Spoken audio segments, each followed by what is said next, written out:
I pledge allegiance to the flag of the United States of America and to the republic for which it stands, one nation, under God, indivisible, with liberty and justice for all. Precious Heavenly Father, thank you again for this opportunity to be here.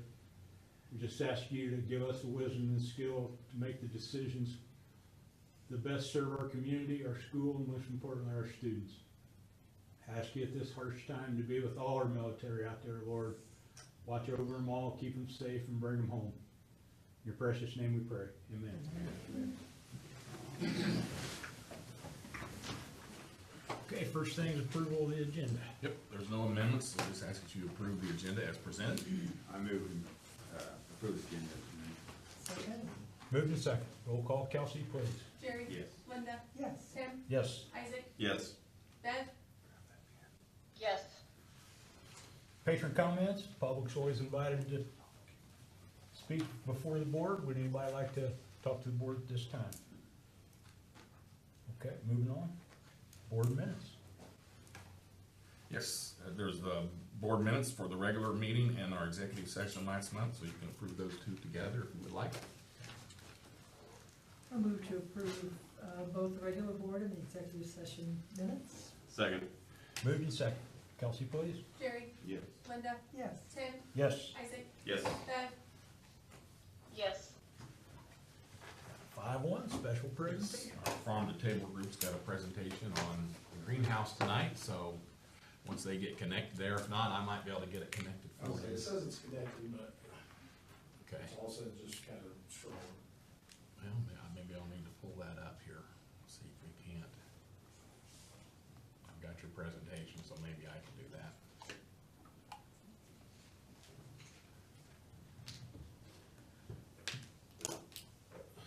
Let's see, I don't know if it'll let us both in at the same time, but I can try. I'll say mine just kicked off. Okay, I'll see if mine kicks on. Okay. It looks like it's going to, so you can just use mine. Okay, all right. So tonight with me, we've got Nova Lee Kennedy, which is our FFA Vice President. She's also in the ag classes and in the Farm to Table Workforce Wednesday. And Kendrick Larson, which is our FFA Treasurer, and he is also a part of our Workforce Wednesday and ag curriculum too.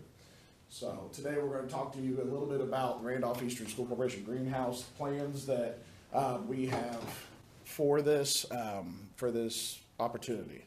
So I think Kendrick's going to kind of kick it off talking about the building itself, and then we'll go from there. All right, we have the architecture drawings. It'll be a 30 by 40 by 10 building. In the front, on the left example, it does have a single door, but on the right it does have two. We did change it to a double door so we can get bigger equipment in easier. Also on the side of the building there's a double door. On the right example there is a hallway that will be connected to the CTE building, so it's easier for students to get in and out, especially in the harsh weather outside. So on the usage plans, I'm going to talk about that a little bit. It's going to be utilized as an educational facility to expand the opportunities for our students in the horticulture and plant science areas. Currently, the course offerings that we have that incorporate that is our Intro to Ag students, which is typically our 8th to 9th grade students, our Principles of Ag students, which is our foundation course for our pathways, and Ag Mechanics, traditionally the 10th through 12th grade students. Potential future offerings that coincide directly with coursework for that's direct into the greenhouse offering. There is a horticulture class, and I've included the course code up there. We've offered that in the past, but it's been a few years ago, to my understanding. Indiana has adopted a greenhouse and soilless production course, which fits perfectly into the plans of what we are wanting to do with this greenhouse. So, on the next slide. So on these usage plans, and I'm going to just kind of introduce these real quick, and then Kendra's going to kind of take over and talk about these. We currently have 3 different types of hydroponic systems that are ready to go into a greenhouse. One is a Beto bucket, which is a top drip irrigation system that recirculates so that we fill up a tank of water. It pumps through to the plants that are in that and then recirculates back into a holding tank so that we're not constantly just dumping water out down a drain somewhere. The tower systems are vertical nutrient film technique, pumps from a basin up to the top, drips down across the roots of the plants. And then the third system there is an F5 aquaponics system. It's a beginner system integrating fish and plant production, and the students are going to talk about that one a little bit more in the upcoming slides. First example of the Beto bucket system in greenhouse setting. The ideal crops we'll be growing is tomatoes, cucumbers, and peppers. In the photo, there is a wooden base, but with the humid conditions in the greenhouse, we're going to change it to aluminum frame, which could be lighter also and help. The tower systems, the ideal crops that will be used is leafy greens, herbs, strawberries, and other shallow-rooted crops that we can find. And then the F5 aquaponic system, ideal crops will be fast-growing herbs and lettuces such as leaf lettuce and basil. The fish component, maximum pounds of fish at any time should be around 45 pounds. Recommended variety for the system would be tilapia. So from the teacher's perspective on the technical student skills that are typically associated with the type of systems that we're looking at in the greenhouse, the first one there is water chemistry and management. So we're looking at, it's a lot of cross-curricular, putting what the students are learning in either chemistry or biology class into a practical setting. So the examples we have up there is monitoring and adjusting pH levels of crops and plants. Each plant requires a different pH level, requires a different EC level, which is electric conductivity through the water solutions. The system design and maintenance, hands-on experience with various systems, the nutrient film technique, the deep water culture, and the drip systems. Integrated pest management. A lot of times our kids see integrated pest management as like a negative thing, like they see bugs and insects that would destroy crops. In hydroponic greenhouses, they use integrated pest management, biological controls instead of using a lot of pesticides and using a lot of kind of negative connotation type treatments. They use various biological controls such as like ladybugs to help control aphids and fungus gnats and things of that nature. Teaching plant physiology, understanding that growth and production. It's one thing to sit there and read about it in a book, but it's another to actually go out and get hands-on learning about that. Some of the other concepts is PAR, which is the measurement of light. Comparing artificial light to sunlight and making sure that those plants are getting that. The humidity and CO2 requirements in regards to those hydroponic systems, we control the environment. That's what the greenhouse is ideal for, is us controlling the environment to take it and make it as efficient as possible. So kind of going into that, we put a slide in here about STEM kind of competencies, and these are just some examples of things that we do cross-curricular. Biology and plant science, understanding photosynthesis, root respiration, and nutrient absorption cycles. On the chemistry side of things, those nutrient solutions, my 8th grade students right now are learning about NPK, nitrogen, phosphorus, potassium, and how to manage those. And then engineering, building, repairing pumps, plumbing, and just making sure that everything's operating correctly, making sure water is going where water is supposed to be going, and making sure that's recirculating. On the mathematics, I know the students, they can attest to this. We go through math in ag. A lot of times they say, what are you doing? What are you doing? They've been calculating things that, they'll calculate flow rates, growth ratios, and dilution formulas for fertilizers, and just using those cross-curricular standards. So for the benefits, it will be a hands-on practical applications. Students can work on hands-on with plants, systems, and productions, and then cross-curricular applications will be applied with science, math, and technology concepts within a agricultural setting. Career readiness will help with the training of students for the growing of agricultural technology industry. Data analytics, using sensors to monitor pH, EC, and climate, integrating computer science with agriculture. And then year-round production will be the ability to grow crops regardless of external weather conditions or school breaks. And then while maintaining the projects in the greenhouse, From Monday to Friday, it will be the students in the agricultural classes. On Wednesdays, it will be Farm to Table, the Workforce Wednesday group.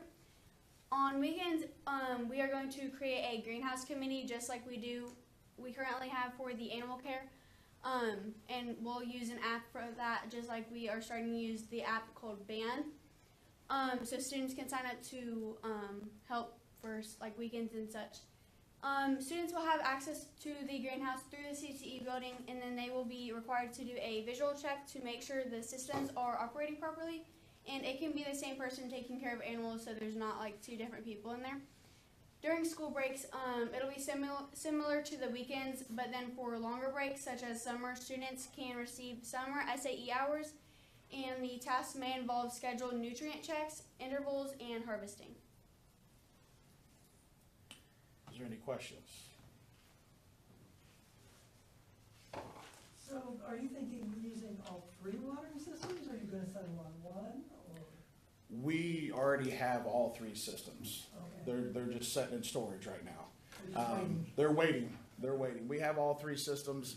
The thought process behind the three systems is all three systems are kind of specialized in certain types of crops. And we selected those systems on the basis of, once they're up and going, like on a weekend, if you check them on a Friday and they just visual check and make sure that there's not pumps leaking or anything like that, there's not really a whole lot of maintenance over like a 2-day weekend. They will continue to grow. They will continue to, the plants will produce. And so when you come back in on Monday, then there's just your produce. Some may be ready to harvest, may not be, but it'll continue pumping the nutrients for the plants throughout that time.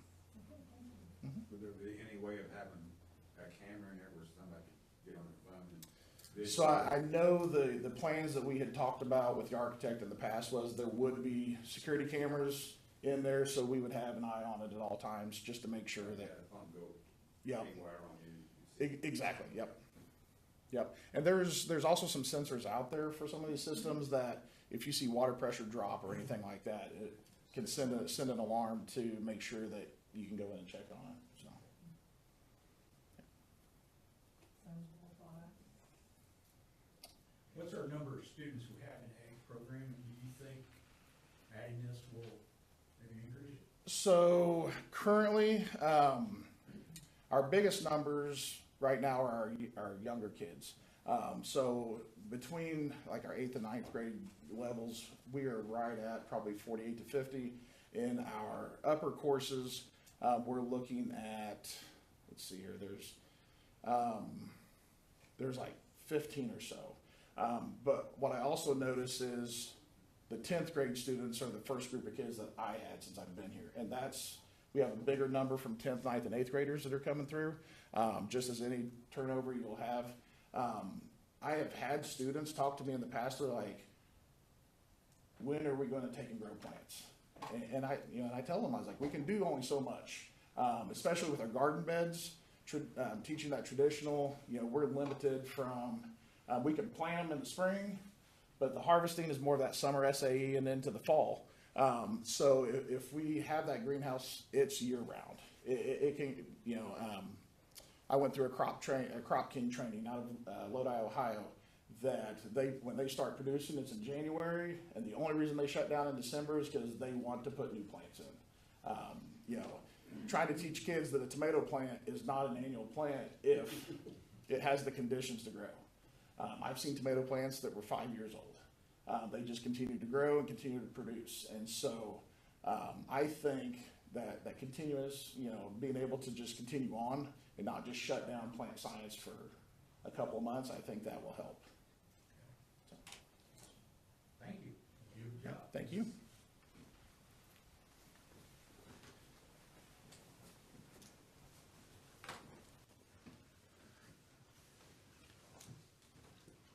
Okay, moving on. Claims approved. I move to approve claims 918-3018 through 918-3114 and payrolls 5 and 6. Second. Moved and second. Roll call, Kelsey, please. Jerry? Yes. Linda? Yes. Tim? Yes. Isaac? Yes. Bev?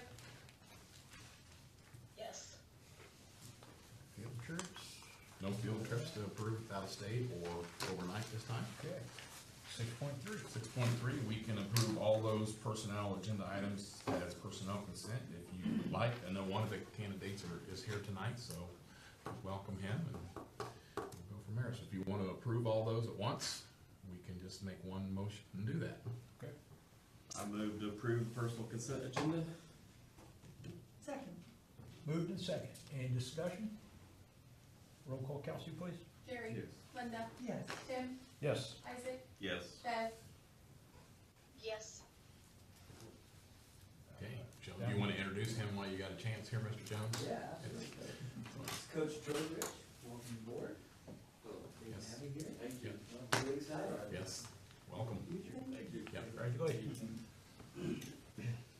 So move down to 6.3. Updates, yes. Mr. Osborne is here tonight. He's gonna give us a quick update on our HVAC, project and give us a progress report, so. Okay. Yep.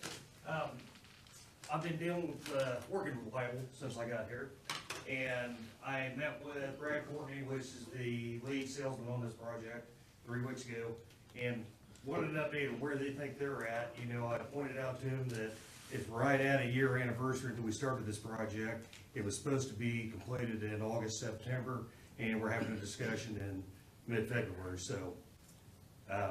He was gonna go back, get some, plans going. They've got 3 techs that's working on our project right now. I've got one that's pretty much dedicated to me. He's been super. I reached out to him Saturday when I saw a problem, reached out to him Monday, Tuesday, Wednesday, and today, and they've been working on it. We've seen a lot of the transition with this wild weather we've had, that's where you see a lot of the problem arise. Because when you're sitting there right about 50 degrees, 55 degrees, it doesn't know if it wants to go into air conditioning or if it wants to stay in heat. And so they're working through those bugs. The kindergarten, or excuse me, the preschool area has not been integrated with our current system that they put in. They said that was supposed to be an additional that wasn't picked up. I'm working with them on what it's gonna take to add that in. I'm gonna ask them that in light of taking this long on our project, maybe they should just go ahead and include that as a good faith effort. And we'll go from there. So everything is working, but we are still seeing problems. I am gonna also, once we take possession of this, we have a 1-year warranty, which covers controllers and technician labor. I'm gonna see if they'll go ahead and give us 2 years of my tech labor for free. So that way, if I do have to call, we don't have to pay for it after a year, if anything else does arrive, so. So in your opinion, did they overestimate their time limit on what this was gonna take, or did they I just think they drag ran their feet? into a lot of unforeseen issues. This system, when we went to Performance Services back in '05, we initiated it, and then we went through MCOR, and then we went through HEAT, and now we're with Weibel. You know, trying to get all this to work together again is where they're running into problems, but they are making progress. It's just taking a lot longer than what we had anticipated, and them as well. So is there a light at the end of the tunnel? There is a light at the end of the tunnel, yes. I do see progress, things are a lot better, and we've gone over the graphics and things that I saw that should be on there, and they've been great to work with. It's just a matter of getting worked through all those problems. So do you have an estimate of when the light will shine? Well, I reached out to Brad today, and he was supposed to have something by this meeting, and I never heard back from him, so I will be reaching out to him again in the morning, and we'll know a little more at that point. So in your opinion, we're not to the fiasco like we was at the North Side Cafeteria back in 2000? No, sir. We're not at that point. Thanks, Barry. You're welcome. Thank you. New business. One other update there. Okay. On the SIG grant. We're coming to the year 4 for the end of that SIG grant, that $3.3 million, so we'll be finishing that up. We do have a vision and action on April 29th, it's kind of a state and national convening. We'll have some state people here and some people from around the nation to kind of put on a short little 1-day summit type conference to kind of showcase what we've done. And hopefully there's also some people from the different parts of the nation that are people that like to give money, to have foundations, so maybe we might be able to attract some different dollars there for the work that we're doing. So that's coming up on April 29th, and that grant is finishing up here, but I think we've had a lot of success with it with some of the things that we brought in, so just a quick update there. Now new business. Okay. Yes. First one there is a second reading of our Neola policies. Several of them are being rescinded because laws have changed and we don't need those anymore. And then some of them are just to update and replace. So this is the second reading, so I'd ask that you approve those so that we can get those into our policy. I'll move to approve the NEOLA policy updates. Moved and second. Kelsey, please. Jerry, Yes. Linda, Yes. Tim, Yes. Isaac, Yes. Bev, Yes. 8-2. It's just asking that for you to pass or the resolution to transfer the textbook funds that is at the building ECAs that used to be there. And now with the law changing of all the textbook funds now are given to the education fund, and at the central office, we need to move what remaining monies there are into the education fund. So to stay in compliance with the State Board of Audits and financial part, we need to make that resolution and be able to transfer those funds. I move that we go ahead and do the transfer of the textbook funds to the right fund. Second. Moved and second. Kelsey, please. Jerry, Yes. Linda, Yes. Tim, Yes. Isaac, Yes. Bev, Yes. 8-3. Yes, asking that you approve the map curriculum framework mapping paid from grant funding, which is part of the SIG grant that'll help us line K through 12. We preliminarily met with that group today, and I think they've got a nice plan in place. It'll help us align with new iLearn requirements and the different checkpoints, and I think it'll be a good thing. It'll take some of the heavy lifting off our teachers. They will still meet with our teachers to get some input, and then when they kind of get it all together, they'll come back and kind of explain it to them as well. So it takes a little bit off our teachers' plate, so we don't have to do it, and it kind of gives us a common K through 12 alignment with language and all that. So I think that would be a good thing. So I ask that you approve that recommendation. Move to approve the math curriculum framework mapping. Second. Moved and second. Kelsey, please. Jerry, Yes. Linda, Yes. Tim, Yep. Isaac, Yes. Bev, Yes. 8-4.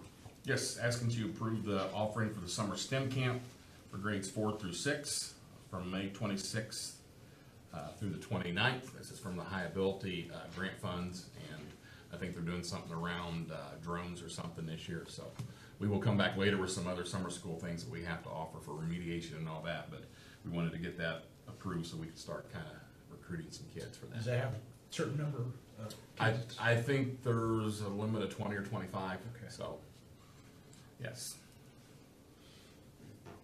I move we approve the summer STEM camp. Second. Moved and second. Kelsey, please. Jerry, Yes. Linda, Yes. Tim, Yes. Isaac, Yes. Bev, Yes. 8-5. Yes, this is just for information purposes only, but it's just information on the proposal for the renewal for Chartwells. That will be coming up here next month if we go that route.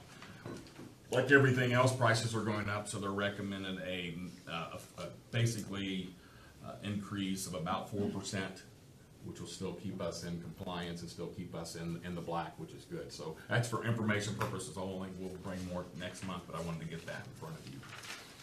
Okay. 8.6. Yes, this is just, as we've been doing for several years, asking that we approve hiring additional student interns for next year, the 26-27 school year. A reminder that 50% of that is funded through the EARN grant through the state, especially with all the work-based learning requirements that we have to have for diplomas. And one of them, I know we have one kid that's over in Monroe Central right now that wants to come back here and work through that federally approved apprenticeship in the daycare, and we could recover 50% of that, and that also go towards that person's diploma. Early elementary classrooms, the tech office, which is big help for Blake, the maintenance department, and Brad will have a say on who gets works there, and if we don't find the right person, we won't hire the right person. So they go through that whole interview process like we were interviewing, and the guidance in the athletic department. We've done that for several years now, but I ask that you allow us to do that again. Plus, it helps meet the diploma requirements for their work-based learning they have to check off. I move to approve the student interns for 26-27 school year, hiring. Second. Moved and second. Any discussion? Kelsey, please. Jerry, Yes. Linda, Yes. Tim, Yes. Isaac, Yes. Bev, Yes. Reports. Yes, reports, budget, you had that in your packet, we're right on track. We're back on in the education, kind of even under where our target was. which is good, just a little bit under, but that's still good, considering January was a 3-pay month, and that always hits you hard in a 3-pay month, the way the calendar falls, so we're doing well there, monitoring, staying where we need to be. Obviously, the education fund's gone down, or the operation fund goes down a little bit, but we only get those payments twice a year from property tax, so you get those usually in end of May, 1st of June, and then you get those in the November, 1st of December, so that one does look like it's going down, but we are still on track where we need to be, so we're good there. And the food service is back, we're showing some positive gains there, where last year at this time we were 120, 150 in the hole, so we were back in a solid place there, feeling pretty safe there, so that's a good thing. And then all the other accounts that you have, we're in good shape with. Okay. Corporation department comments, any student comments? Staff comments, anybody? Mr. Jones? Yeah, I'll jump in. I've got a short list here, so I think it's fair to say that we've been through a great deal of adversity this school year, and I'm just so proud of how we have held it together and how we have responded heading into spring break here. I sent this out in my weekly email, which I hope you check out. I'm just so proud of our students. We sent over 200 students out there this week. 7th graders going to the service center in Newcastle. We just hear lots of compliments about how our kids held themselves, conducted themselves, willingness to learn, and then we sent our juniors and seniors to the fairgrounds for career exploration fair, and just heard, again, compliment after compliment, our students in their dress, how they held themselves again, coming prepared with resumes, interacting with the employers. That's a really big ask for those employers. I have learned that a lot of local employers, they don't have legions of people that they can just send out to these things. So it's a heavy lift for them to dedicate time like that. And so when our students go and actually interact with those people, it makes their day. It really does. And so heard just so many compliments from all the people there about, they said, 3 years in a row now that our students have been just top form, top of their game in participating with that. So just so proud of our kids that, I think, yeah, kids do kid things at times, but there are also so many times when you see kids just, they hold their own and they go above and beyond and just do such amazing things. Another that I wanted to point out is finding a science teacher, with Mr. McDougall joining us here after break, and interviewing him. Very impressive. He's coming to us with lots and lots of skills, so I'm really looking forward to that. And just want to give a shout out to Mrs. Warren, who did a heck of a job in there, doing everything that she could to hold the line in there with those students. That was a tall order, and I really appreciate that. And then, of course, as we talked about here earlier, with Coach coming on, super excited about that in the future of UC football. Awesome. Thank you. Awesome. Any other staff comments? Superintendent, back to you. I would just add on to what Mr. Jones said. Super proud of our kids. They've done well. The Playground Paradise just broke ground yesterday out at the park, which is huge. That's been a nice Workforce Wednesday project. So super proud of those kids as well. That's a good community project. I will also say the FFA last Friday went to district competition, had some proficiency winners and some other winners moving on to the state, and brought some hardware. So that's always encouraging to see those leadership qualities be built and learned and have some success. And then next week starts spring break. So yes, year is quickly winding down. It is. Board comments. Eric? Linda? I just want to reiterate how proud we are of the kids and their behavior and our staff that have gotten them ready for that. It's wonderful to hear positive comments in this day when it seems like everybody who knows nothing has something negative to say. So it's nice to know that people in the know are noticing. We're doing a good job, and we're proud of them. I think. I think I'll give a shout out to the 7th and 8th grade band for their performance last week. They did very good. Had a couple archers, had some pretty impressive weekend too. And yeah, it's been a busy month for the FFA. Helped with small engines contest. We had 2 teams place in the top 10 there, which in our district is very competitive. So, and yeah, I was down at the convention too and helped judge, and it's nice to see our kids running around and representing well down there.